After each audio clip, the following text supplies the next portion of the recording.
Assalamualaikum warahmatullahi wabarakatuh.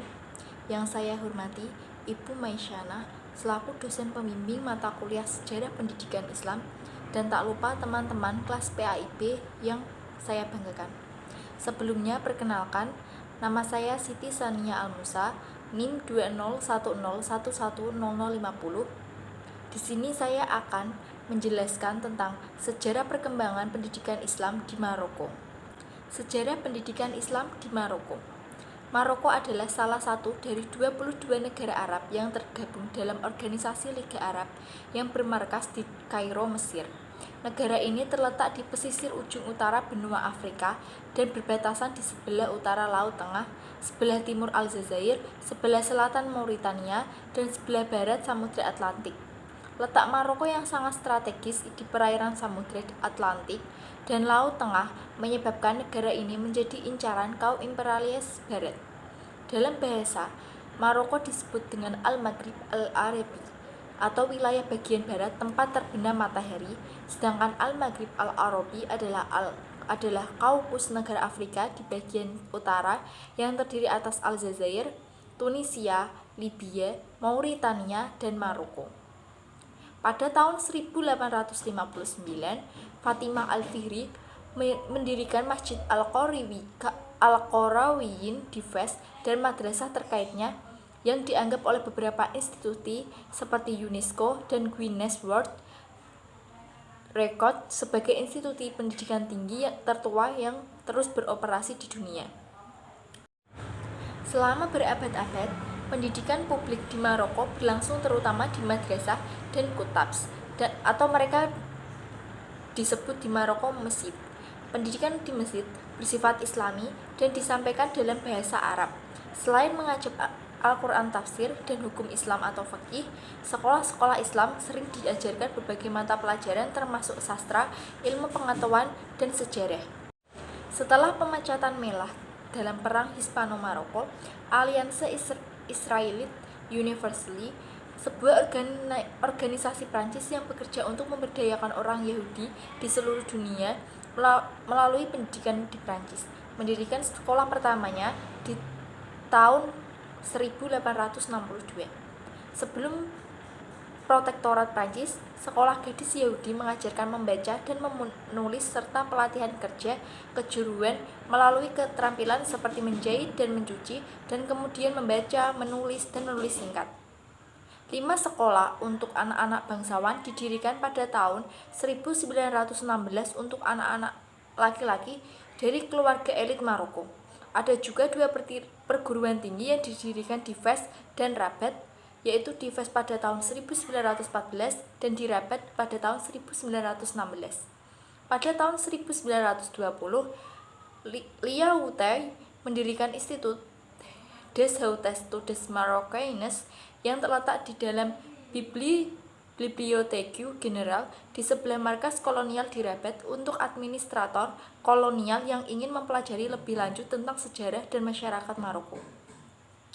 Ketidakcukupan pendidikan tradisional di Mesid menjadi jelas dan warga negara Maroko swasta, khususnya dari kelas pedagang bourgeois, mulai menemukan apa yang kemudian dikenal sebagai sekolah gratis dengan kurikulum dan pengajaran modern dalam bahasa Arab secara independen satu sama lain.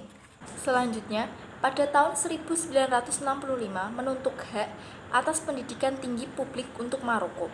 Persatuan Nasional Pelajar Maroko menyelenggarakan pawai mulai dari sekolah menengah Mohammed V di Casablanca. Untuk memenuhi permintaan pendidikan menengah yang meningkat pada tahun 1970-an, Maroko mengimpor guru berbahasa Prancis dari negara-negara seperti Prancis, Rumania, dan Bulgaria untuk mengajarkan matematika dan sains, dan guru Arab untuk mengajar humaniora dan studi sosial. Sebuah artikel tahun 1973 di La Malif menggambarkan masyarakat di Maroko sebagai masyarakat yang rusak dan terfragmentasi dengan energi yang salah arah dari elit yang putus asa dan malu berkontribusi pada standar pendidikan yang rendah. Pada tahun 1989, Arabiasi semua mata pelajaran di semua sekolah di pendidikan umum, dasar, dan menengah mulai tercapai dengan baik. Selanjutnya, struktur sistem pendidikan di Maroko. Sistem pendidikan di Maroko terdiri dari tingkat prasekolah, dasar, menengah, dan tinggi. Upaya pemerintah untuk meningkatkan ketersediaan layanan pendidikan telah menyebabkan peningkatan akses di semua jenjang pendidikan. Sistem pendidikan di Maroko terdiri dari 6 tahun sekolah dasar, 3 tahun sekolah pertama, menengah pertama, dan 3 tahun sekolah menengah atas dan pendidikan tinggi. Yang pertama, prasekolah. Menurut Piagam Nasional, pendidikan prasekolah adalah wajib dan tersedia untuk semua anak di bawah usia 6 tahun, yaitu pada usia 4-6 tahun. Di sini terdiri dua jenis sekolah prasekolah dasar di Maroko, yaitu taman kanak-kanak dan sekolah Al-Quran. Taman kanak-kanak adalah sekolah swasta yang menyediakan pendidikan terutama di kota-kota besar dan kecil. Sekolah-sekolah Al-Quran mempersiapkan anak-anak untuk pendidikan dasar dengan membantu mereka mengembangkan keterampilan membaca dan berhitung dasar. Sekolah Al-Quran berpotensi menjadi kekuatan utama dalam memerangi buta huruf, dengan sekitar 80% dari semua anak menghadiri beberapa bentuk sekolah Al-Quran untuk beberapa bagian dari tahun sekolah mereka.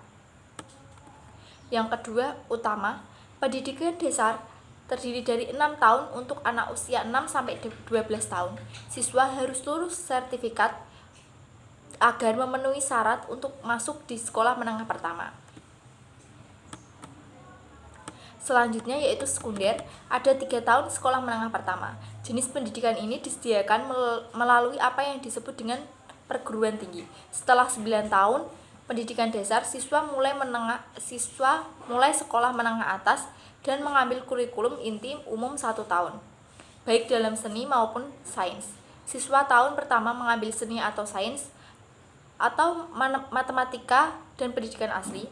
Siswa tahun kedua mengambil ilmu bumi dan kebumian, fisika, ilmu pertanian, studi teknis, atau berada di jalur matematika A dan B.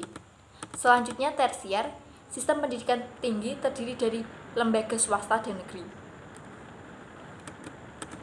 Universitas-universitas di Maroko juga sudah memasukkan penggunaan teknologi informasi dan komunikasi.